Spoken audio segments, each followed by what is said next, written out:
Throughout history, art has always been a focal point in society, and this holds true to especially within the Renaissance. During the Renaissance, a lot of what artists depicted were newer ideas that were inspired by Roman or Greek mythology. Holding its place in Italy, the Renaissance was the revival of classical learning in Italy, which was so marked a feature of Italian culture during the 15th century and was unparalleled by an equal passion for the beauty of classical design in all the artistic fields.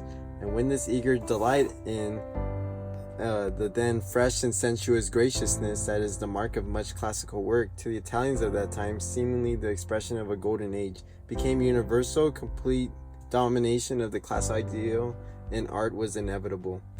This in turn led to artists exploring new means of expression, often through sculptures and other works of art.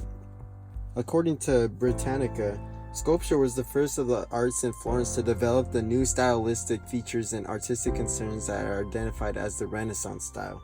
Most scholars would date the beginning of the Renaissance to the sculptural competition in 1401 for the bronze doors of the baptistry of the Cathedral of Florence.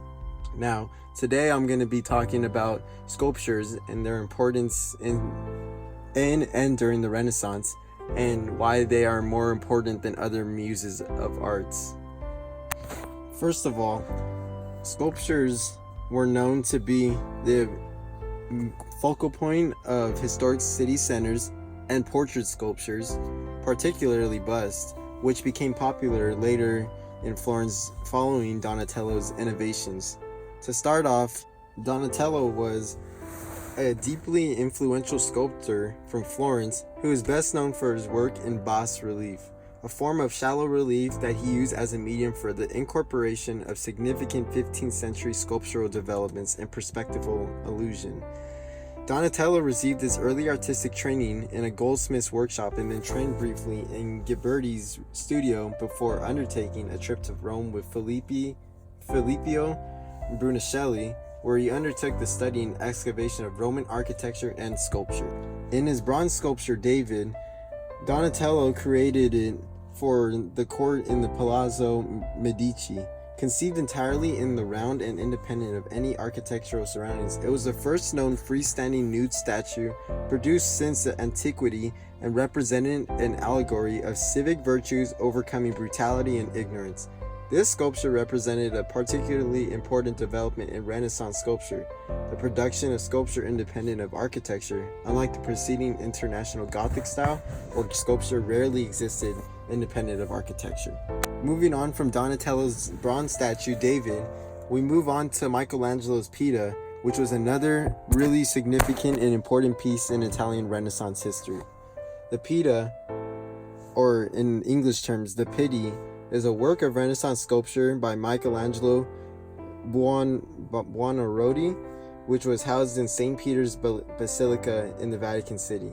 It is the first of a number of works of the same theme by the artist. The statue was commissioned for the French Cardinal Jean de Béharès, who was representative in Rome. The sculpture in Carrara marble was made for the Cardinal's funeral monument, but was moved to its current location, the first chapel on the right as one enters the basilica in the 18th century. It is the only piece Michelangelo ever signed. But what was really significant about this work of art was its importance. It represented a depiction of the body of Jesus on the lap of his mother Mary after the crucifixion. Many of the sculptures during the Renaissance often represented biblical references and used Roman and Greek mythology to have pictures come alive right before your eyes. So a lot of what art depicted during this time was very vivid, but sculptures were another level because they were able to tell a story that you could actually touch and see, and people could have a greater appreciation for.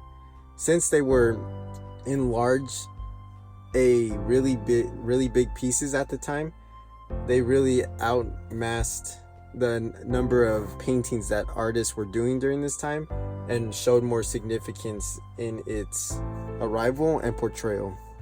overall, the Renaissance was really symbolic in that it showed a lot of newer ideas and was a revival of older ideas all merged into one. Although the Renaissance was really influential with both its paintings and sculptures, the sculptures were far more important because sculptures allowed people to not only see the artwork but appreciate its beauty and grace altogether. And they were far more important because they were the focal points of a lot of centers and really were another muse of art that symbolized much more than an actual painting could ever. It's like a lot of people say, a picture is worth more than 1,000 words, and that holds true to sculptures, because sculptures are way more symbolic than paintings were ever. And especially during the Renaissance, a lot of people favored sculptures over paintings because sculptures held much more significance than actual paintings were. Now, I thank you for watching my presentation, and I hope you have a good day. Thank you.